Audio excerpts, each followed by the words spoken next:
Ismael El Mayo Zambada, leader of Mexico's Sinaloa cartel, pleaded not guilty on all charges after being arrested by US federal agents in Texas on Thursday. Also arrested Thursday alongside Mr. Zambada was the son of the notorious El Chapo Guzman, Joaquin Guzman Lopez. American prosecutors say the Sinaloa cartel is the biggest supplier of drugs to the United States. So there's Mayo Zambada, but he just keeps going, and everyone eventually starts to say Chapo becomes a target, and Mayo Zambada ends up becoming incredibly powerful, but nobody had ever heard his name.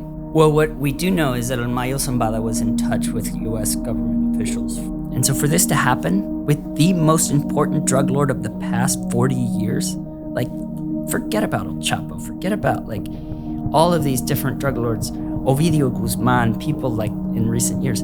This was the most important drug lord, and nobody told him about it until he like learns the guy is on a tarmac in El Paso. They're very hyper aware of what Republicans in Washington and Donald Trump have said. I will order the Department of Defense to make appropriate use of special forces, cyber warfare, and other overt and covert actions to inflict maximum damage on cartel leadership. Will the United States bomb fentanyl laboratories? Will special forces come into Mexico? The cartel is preparing for it. So I guess, can you build a picture of what warfare between cartels was like back then, and kind of how warfare has evolved into what we're seeing today?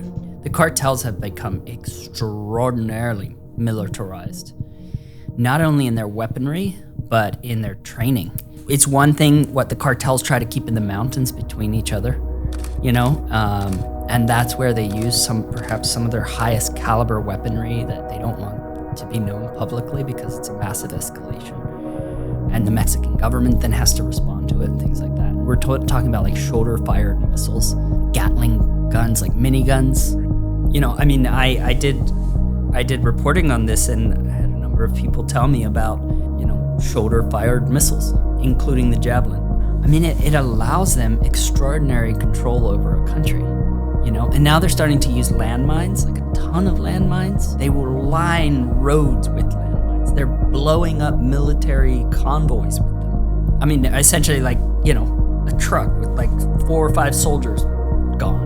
Drone bombs are super prolific. I talked to a kid who was inside the Jalisco cartel who watched one little town that refused to evacuate and give their town over to the cartel. I believe it was the Jalisco cartel, it was in Michoacan. He said he saw in a period of 24 hours 200 drone bombs dropped on one town. And they started to use them now in the fight between the Mayo Zambada faction and the Chapito faction.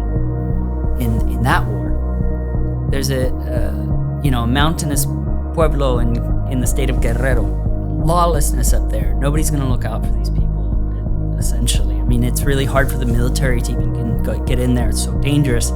They refused to form part of that particular cartel. The cartel responded by just bombing the hell out of this community, and the 250 people left. Eventually, 80 people returned and are just defying the cartel, and they're paying the price of death for it. People are dying, people are getting shot, people are getting disappeared and bombed, and nothing happens. That level of weaponry, that level of sophistication, and the ability to act with such impunity is, I think, a harbinger of the rule of law and where things are going in Mexico. So it's basically, it's like a arms race between cartels and the Mexican government. And the cartels are definitely